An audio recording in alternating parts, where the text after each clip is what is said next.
Hey dear friends, this is doctor Preeti Batra और अपने इस चैनल पे हम बात करते हैं लॉ ऑफ रेजोनेंस की, मैनिफेस्टेशन की एंड लॉ ऑफ अट्रैक्शन की। आज हम बात करने वाले हैं कि कहीं ऐसा तो नहीं है कि हम अपने अंदर बहुत सारा ट्रॉमा, बहुत सारी नेगेटिविटी स्टोर करके बैठे हुए हैं और उनको जो है लोगों के सामने आने ही नहीं देते। अब क्योंकि हमने अपनी बॉडी के अंदर उन सारे इमोशंस को रिलीज कर दिया है, इस वजह से हमारी बॉडी में ही डिजीजेज आ रही हैं। तो आप चेक कीजिए, कहीं मेरे पास में जो ये डिजीजेज आ रही हैं, जो मेरे पास में रोग आ रहे हैं, जो मेरे पास में बीमारियां आ रही हैं, इस वजह से तो नहीं है कि मैंने अपनी बॉडी के अंदर बहुत सारी नेगेटिविटी को स्टोर करके रखा है। ऐसा क्यों होता है? ऐसा इसलिए होता है कि हमारा जो इमोशनल बैलेंस होता है ना, हम उसको खुद ही बिगाड़ देते हैं by not communicating about these emotions to anyone. क्यों? क्योंकि हमको ना बचपन से सिखाया जाता है कि हमको लोगों की हेल्प करनी चाहिए, हम लोगों को जो है ना बड़े लोगों की बात माननी चाहिए, हम लोगों को अपने इमोशंस का इतना फोकस ध्यान नहीं देना चाहिए, हमको पहले दूसरों को देखना चाहिए, एटसेट्रा एटसेट्रा एटसेट्रा। और ज्यादातर जितने भी अगर हम विमेन फोक के साथ देखें ना, उन सबको तो ये ट्रेनिंग मिलती है, भाई be a good girl. Okay, और गुड गर्ल की डेफिनेशन क्या है? अपने इमोशंस को मार डालो और दूसरों को हमेशा जो है ना उनकी बातों को मानते रहो, सुनते रहो, या कभी भी जिस तरीके से भी आपको ये लगता है कि मुझे अपने परिवार को बनाकर रखना है, मुझे यहाँ पर जो है ना कोई कलेश नहीं चाहिए, एटसेट्रा एटसेट्रा एटसेट्रा। नोटिस करके देखिए, कहीं ऐसा तो नहीं है कि आप जो मुंह से कड़वे होते जा रहे हैं, उसका कहीं ना कहीं रीजन ये है कि अंदर ही अंदर बहुत सारे स्टोर्ड इमोशंस हैं। हम्म आज मैं आपको देने वाली हूँ 3 ऐसे तरीके, जिसकी वजह से, जिसके बाद आपको ये फीलिंग आएगी कि मैं अपने इमोशंस पे आराम से काम कर सकती हूँ बिना किसी को जता लाए। ठीक है, तो अब इसको करना कैसे है? पहले तो इसको समझना बहुत जरूरी है। ठीक है, तो फर्स्ट स्टेप है आपके लिए, recognize all the negativities or the trauma that you are carrying inside you। सी, आप कहोगे कि ये सारी चीजें प्रीच करनी बहुत आसान है। माय डियर फ्रेंड्स, ऐसा कुछ भी नहीं है इस चैनल पे। जो मैं वो बता रही हूँ जो मैंने खुद एक्सपीरियंस ना किया। अपने ग्लास को अगर मैं हर्ट से भर लूंगी ना, तो आसपास में जितने भी लोग मेरी पेरिफेरी में आएंगे ना, उन सबके ग्लासेस में हर्ट पोर करूंगी। इसीलिए खुद पर काम करना बहुत जरूरी है। तो ये रिकॉग्नाइज करना बहुत जरूरी है कि भाई कहीं ऐसा तो नहीं है कि मैं बहुत सारी नेगेटिविटी को अंदर ही अंदर स्टोर कर लेती हूँ। यानी कि अगर मेरा मन नहीं कर रहा किसी चीज को करने के लिए, या अगर मेरा मन कर रहा है किसी को जवाब देने के लिए, यानी कि कोई आपने, किसी ने आपको कुछ बोला जो कि आप एक्सेप्ट नहीं कर सकते, लेकिन आप अंदर ही अंदर उसको रख कर, रोक कर, अपने पास में जो है ना रात को अपने उन इमोशंस के साथ में खुद को दबा कर बैठे हुए, जब ऐसा होता है ना, तो आप एंग्जाइटी और डिप्रेशन के शिकार होते हैं। ठीक है, और फिर से ये बोलूंगी कि ये काम जो है ना, मैंने आपको बिना एक्सपीरियंस किए मैं नहीं बता रही हूँ। ठीक है, उससे ज़्यादा कुछ नहीं बता पाऊंगी, क्योंकि डिप्रेशन की पिल्स को मैंने खुद अपने हाथ से फ्लैश आउट किया था, जब मुझे ये समझ में आया था कि इस पर काम करना आसान है। ओके, तो अगर आपको ये लग रहा है कि ये मुश्किल है, तो मुश्किल नहीं है। पहली चीज, आप एक्नॉलेज कीजिए या रिकॉग्नाइज कीजिए इस चीज को कि ये है, क्या ये मेरे साथ होता है, और अगर ये होता है तो इन पॉइंट्स को लिखिए। लिखिए बैठ के कि कौन कौन सी ऐसी चीजें हैं जो नेगेटिव इमोशंस हैं जिनको मैं अपनी बॉडी के अंदर स्टोर करके बैठी हूँ। ये एंगर क्यों है मेरे अंदर, ये फियर क्यों है मेरे अंदर, फ्रस्ट्रेशन क्यों है मेरे अंदर। ऐसे जितने भी नेगेटिव इमोशंस हैं जिनको मैं अपनी बॉडी में स्टोर कर लेती हूँ, क्या ये कोई पुराना, कोई पास्ट का कोई ट्रोमेटिक इवेंट है जिसको मैंने स्टोर किया हुआ है? क्या ये छोटी छोटी छोटी छोटी बातों का पाइल्ड अप एक वॉल्केनो बनता जा रहा है, जो शायद किसी दिन इरप्ट हो जाए? तब शायद किसी को समझ में आए कि मुझे डिप्रेशन है, या तब शायद किसी को समझ में आए कि अरे इसको पैनिक अटैक्स क्यों आते हैं। सोच के देखिए, आप उस टाइम का वेट करना क्यों चाहते हैं? तो अभी लिखिए ना, अभी लिख के लिखिए इन चीजों को, कौन कौन सी चीजें जो आपकी बॉडी में वो नेगेटिविटी, वो हर्ट फीलिंग्स अंदर ही अंदर स्टोर करते चले जा रहे हैं। ठीक है, अब सेकेंड चीज इसमें आपको ये देखना है कि मैं इन चीजों को कैसे, सेकेंड चीज ये आपको देखना है कि मैं इन चीजों को कैसे समझूं कि मैं ये काम कर रही।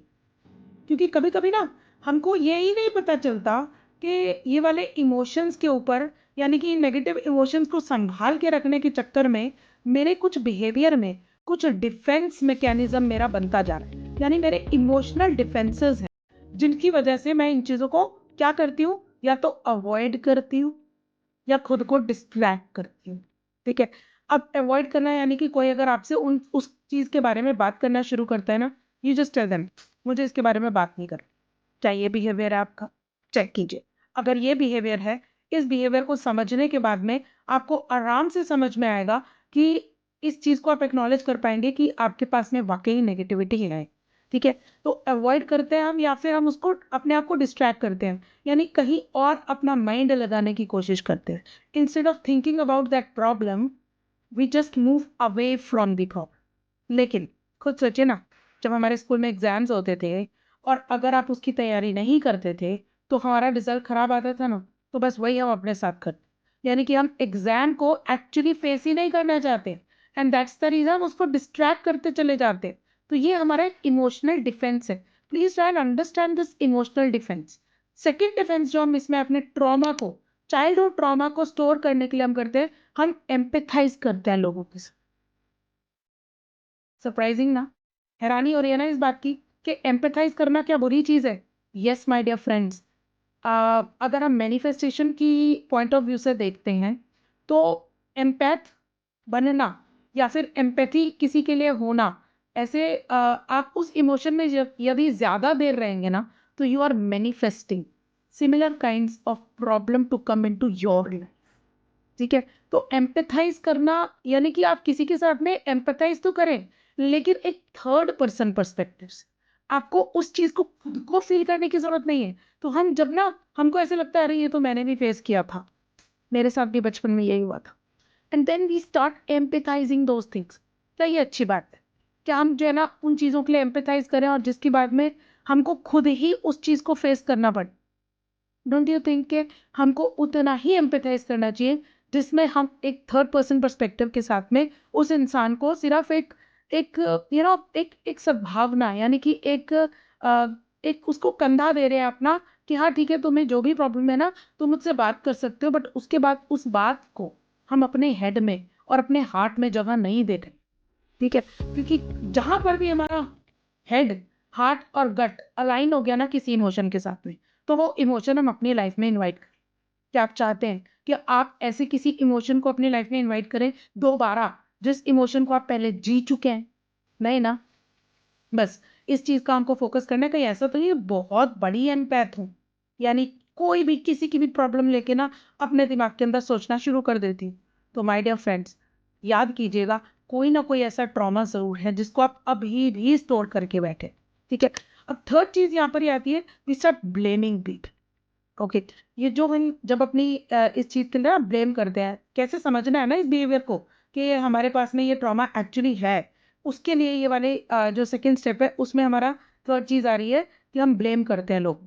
हम अपने इश्यूज के लिए दूसरों को ब्लेम करते हैं कि मेरे साथ मेरे मम्मी ने ये किया था, मेरे पापा ने ऐसा किया था, मेरे टीचर्स ने ऐसा किया था, मेरे सिबलिंग्स ने ऐसा किया था, मेरे फ्रेंड्स ने ऐसा किया था, etcetera etcetera etcetera. My dear friends, emotions आपके है ना, रिस्पॉन्सिबिलिटी भी आप, सिंपल। ठीक है? तो जब हम इस चीज़ की रिस्पॉन्सिबिलिटी लेते हैं कि मेरे इमोशंस हैं, मुझे ही इनको एक्नॉलेज भी करना है, इनको अंडरस्टैंड भी करना है, और इन चीज़ों को समझना है कि ये मेरे लिए क्यों ज़रूरी है कि मैं इन इमोशंस को लेट गो करूं। राइट? अब यहाँ पर जो है ना, ब्लेमिंग के साथ साथ एक काम हम और करते हैं, हम करते हैं अपने आप को रैशनलाइज। रैशनलाइज का मतलब है हमने अपना लॉजिकल ब्रेन बीच में घुसा देते हैं कि भाई ये मेरे साथ में हुआ था ना, तुम्हें आइडिया ही नहीं है कि मेरे साथ क्या हुआ है। आपने कभी ये बात सुनी है अपने ही मुंह से? तुम्हें कुछ पता ही नहीं है क्योंकि you have not gone through my life. मुझे मालूम है मेरी लाइफ में मेरे साथ में क्या हुआ है। तो भाई उस चीज को एक्नॉलेज करो ना, उसको लेट गो करना सीखो ना। वहां पर उसको पकड़ के अपनी बॉडी के अंदर रिलीज करने का क्या फायदा है? इमोशनली इंटेलिजेंट होने का सिंपली एक ही मतलब है कि अपने इमोशंस को एक्नॉलेज कीजिए, अंडरस्टैंड कीजिए अपने उस बिहेवियर को, जिससे कि आप ये समझ सके कि मुझे मेरे पैटर्न्स को रिकॉग्नाइज कैसे करना। राइट? तो ये दो स्टेप्स हो गए। पहला, recognise and acknowledge your patterns. Second step हुआ आपका how to understand the emotional defences. और थर्ड, जो कि मोस्ट ब्यूटीफुल स्टेप है अपने उस ट्रॉमा से आउट ऑफ दैट ट्रॉमा आपको आने के लिए, वो है allow your feelings now. My dear friend, सही सुना आपने। ऐसा है कि हम लोगों को लगता है कि ना हमें अपने नेगेटिव इमोशंस किसी को नहीं दिखाने। तो अगर आप अपनी लाइफ, अपनी जो जितने भी ट्रॉमेटिक फीलिंग्स हैं या नेगेटिव फीलिंग्स हैं, अगर आप उनको अपनी ही बॉडी में रिलीज कर देंगे, तो वो एसिड नहीं बन जाएँगे?